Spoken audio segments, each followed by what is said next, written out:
ഇപ്പോൾ കൊച്ചി റെയിൽവേ സ്റ്റേഷനിൽ ഒരു വാർത്ത വരുന്നുണ്ട്. പരിശോധനയ്ക്കായി കുപ്രസിദ്ധ മോഷ്ടാവ് ബണ്ടി ചോറിനെ റെയിൽവേ സ്റ്റേഷനിൽ തടഞ്ഞു വെച്ചിരിക്കുക. എറണാകുളം സൗത്ത് റെയിൽവേ സ്റ്റേഷനിൽ എത്തിയപ്പോഴാണ് റെയിൽവേ പോലീസ് തടഞ്ഞു വെച്ചത്. എറണാകുളത്ത് എത്തിയത് എന്തിനാണെന്നാണ് പോലീസ് ചോദിക്കുന്നത്. ബണ്ടി ചോറ് ഇരുത്തം വന്ന മോഷ്ടാവാണ്. ഇദ്ദേഹത്തിൻ്റെ സഞ്ചാര സ്വാതന്ത്ര്യമൊന്നും അങ്ങനെ അനുവദിച്ചു കൊടുക്കണമെന്നില്ല. പോലീസ് കൃത്യമായി ചോദിച്ച് വിവരം അറിയണം. ബണ്ടി ചോറ് എന്ത് ചോറിനായിട്ടാണ് നിങ്ങൾ ഇറങ്ങിയിരിക്കുന്നത് അറിയാൻ വിഷ്ണു സുരേഷ് കൊച്ചിയിൽ നിന്ന് ചേരുന്നു. വിഷ്ണു, ഈ ബണ്ടി ചോറ് ഇപ്പോൾ കൂട്ടിനകത്താണോ? എന്താ, എവിടെയാ ഈ കക്ഷിയുടെ താമസം ഇപ്പോൾ?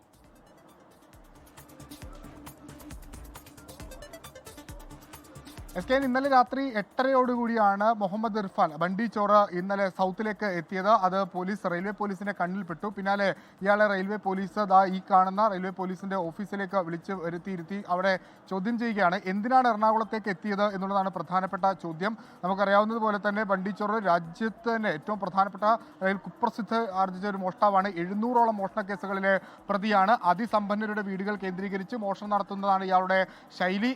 തിരുവനന്തപുരത്ത് 2013 മോഷണം നടത്തിയതോടെയാണ് കേരളത്തിലേക്കുള്ള ബണ്ടി ജോർജിന്റെ ഒരു പ്രധാനപ്പെട്ട വരവ് അത് അഡ്രസ് ചെയ്യപ്പെട്ടത്. 5 ദിവസത്തിന് ശേഷം ബണ്ടിനെ അന്ന് പോലീസ് പിടികൂടുകയും ഒക്കെ ചെയ്തിരുന്നു. ഇപ്പോൾ എന്തിന് വീണ്ടും എത്തി എന്നുള്ളതാണ് ഉയർന്നൊരു പ്രധാനപ്പെട്ട ചോദ്യം.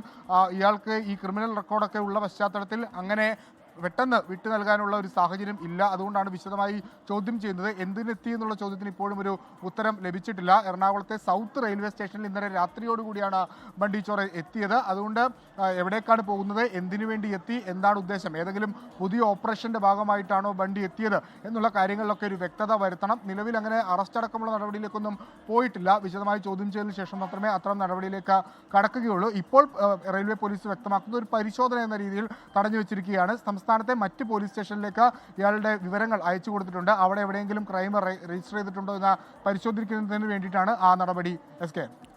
ലോകത്തെവിടെയായാലും ഏത് സമയത്തും 24 വാർത്തകളും ഓഗ്മെന്റഡ് റിയാലിറ്റി പാക്കേജുകളും എക്സ്പ്ലെയിനറുകളും വിശദമായി കാണാൻ ഞങ്ങളുടെ യൂട്യൂബ് ചാനൽ നിങ്ങൾക്ക് സബ്സ്ക്രൈബ് ചെയ്യാം.